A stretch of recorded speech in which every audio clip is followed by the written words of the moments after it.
सभी को राम राम। आज देखने वाले हैं मानव में तंत्रिका तंत्र के बारे में, नर्वस सिस्टम के बारे में। जो शरीर जो होता है ये तंत्रिकाओं से मिलकर बना होता है। क्वेश्चन आपके सामने कि तंत्रिका कोशिकाओं से बना एक जाल है जो सोचने, समझने, याद रखने, मैसेज को शरीर के अन्य अंगों तक पहुंचाने का काम करता है। यानी तंत्रिका तंत्र का मेन काम होता है शरीर में जितनी प्रतिक्रियाएं होती हैं उनके बारे में ज्ञान देना। फिर आता है कि नर्वस सिस्टम जो होता है तंत्रिका तंत्र किन किन से मिलकर बना होता है। तो पहला आता है न्यूरॉन तंत्रिका कोशिका से, दूसरा होता है मस्तिष्क और तीसरा होता है मेरु रज्जु। तंत्रिका कोशिकाओं से बनता है, मस्तिष्क से और मेरु रज्जु से। फिर क्वेश्चन आता है तंत्रिका कोशिका मानव शरीर की सबसे बड़ी कोशिका होती है। वेरी इंपॉर्टेंट क्वेश्चन है। मानव शरीर की सबसे बड़ी कोशिका बताइए, तो तंत्रिका कोशिका सबसे बड़ी कोशिका रहती है। फिर क्वेश्चन है आपके सामने कि सेरिब्रम जो मस्तिष्क होता है उसके 3 पार्ट बने होते हैं, अग्र मस्तिष्क, मध्य मस्तिष्क और पश्च मस्तिष्क।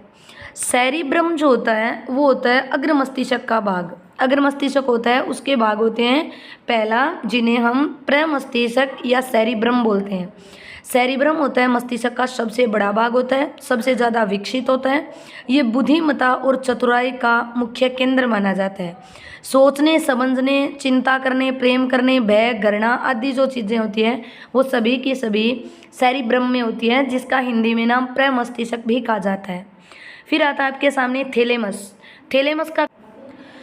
फिर रहता है थैलेमस। थैलेमस का काम होता है शरीर में 3 मुख्य काम करता है। ये दर्द का महसूस कराना, ठंडा और गर्म। ठंडे और गर्म की जो पहचान होती है वो थैलेमस करवाता है। हाइपोथैलेमस जो होता है वो अंतःस्रावी ग्रंथियों से निकलने वाले हार्मोन को नियंत्रण करता है। भूख, प्यास और ताप पर भी नियंत्रण करता है। हाइपोथैलेमस का काम ही होता है कि शरीर के अंदर जितने हार्मोन होते हैं उनको कंट्रोल करना, प्लस में भूख का, प्यास का, ताप का, इनका हमें ज्ञान करवाना, ये हाइपोथैलेमस का काम रहता है। तो हमने पढ़ा है अग्र मस्तिष्क जिसके 3 पार्ट, प्रमस्तिष्क, थैलेमस, हाइपोथैलेमस। फिर होता है मध्य मस्तिष्क। मध्य मस्तिष्क जो है उसे में एक ही भाग इंपॉर्टेंट होता है, कोर्पोरा क्वाड्रिजेमिना। फिर होता है लास्ट का पश्च मस्तिष्क जिसमें सेरिबेलम होता है और मेडुला ओब्लांगेटा होता है। फिर लास्ट में जुड़ा होता है मेरु रज्जु। फिर क्वेश्चन आता है मध्य मस्तिष्क। मध्य मस्तिष्क के अंदर कोर्पोरा क्वाड्रिजेमिना, इसका काम होता है जो देखते हैं और सुनने की शक्ति जो होती है, देखने और सुनने की, ये जो होती है ये मध्य मस्तिष्क कोर्पोरा क्वाड्रिजेमिना की होती है। फिर आता है पश्च मस्तिष्क। अग्र के अंदर आपको याद रखना है सेरिब्रम, थैलेमस, हाइपोथैलेमस। फिर मध्य मस्तिष्क में कोर्पोरा क्वाड्रिजेमिना याद रखना है। लास्ट में आता है पश्च मस्तिष्क जिसमें सेरिबेलम, मेडुला ओब्लांगेटा। सेरिबेलम का जो काम होता है वो शरीर का बैलेंस बनाकर रखना होता है। सेरिबेलम काम ही ये करता है कि शरीर का जो कंट्रोल होता है, बॉडी का बैलेंस बनता है, वो काम सेरिबेलम का होता है। मेडुला ओब्लांगेटा ये मस्तिष्क का सबसे पीछे का भाग होता है।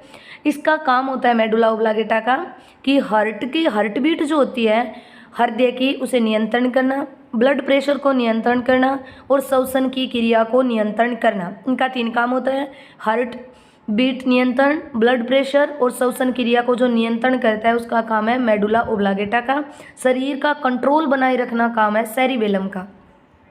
फिर लास्ट में आता है आपका स्पाइनल कॉर्ड बोला जाता है। स्पाइनल कॉर्ड जो होता है, ये मेरु रज्जु जो है ये मस्तिष्क का वह भाग होता है जिसे बैकबोन तक फैला रहता है। पीछे का जो हिस्सा होता है माइंड का वहीं पर रहता है। इसका मुख्य जो काम होता है वो प्रतिवर्ती क्रियाओं का नियंत्रण करना होता है।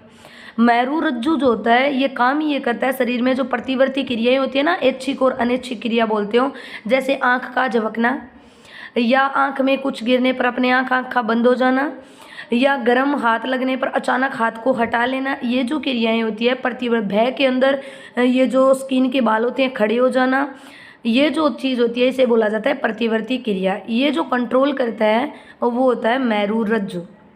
ठीक है। फिर आता है ईईजी। आपसे पूछा जाता है मस्तिष्क संबंधी बीमारी का जो पता लगता है वो किस जांच के दौरान आती है, तो उसका नाम होता है ईईजी, इलेक्ट्रोकार्डियोग्राफी, जो आपकी मस्तिष्क की बीमारी का पता लगाती है। फिर आता है आपका रिलैक्स एक्शन का सबसे पहले प्रतिवर्ती क्रियाओं को सबसे पहले किसने देखा? मार्शल हॉल ने। मस्तिष्क का जो वजन होता है वो 1400 ग्राम होता है। अगर महिला में पूछे 1350 बोल सकते हो। ध्यान रखें, जन्म के बाद मानव में तंत्रिका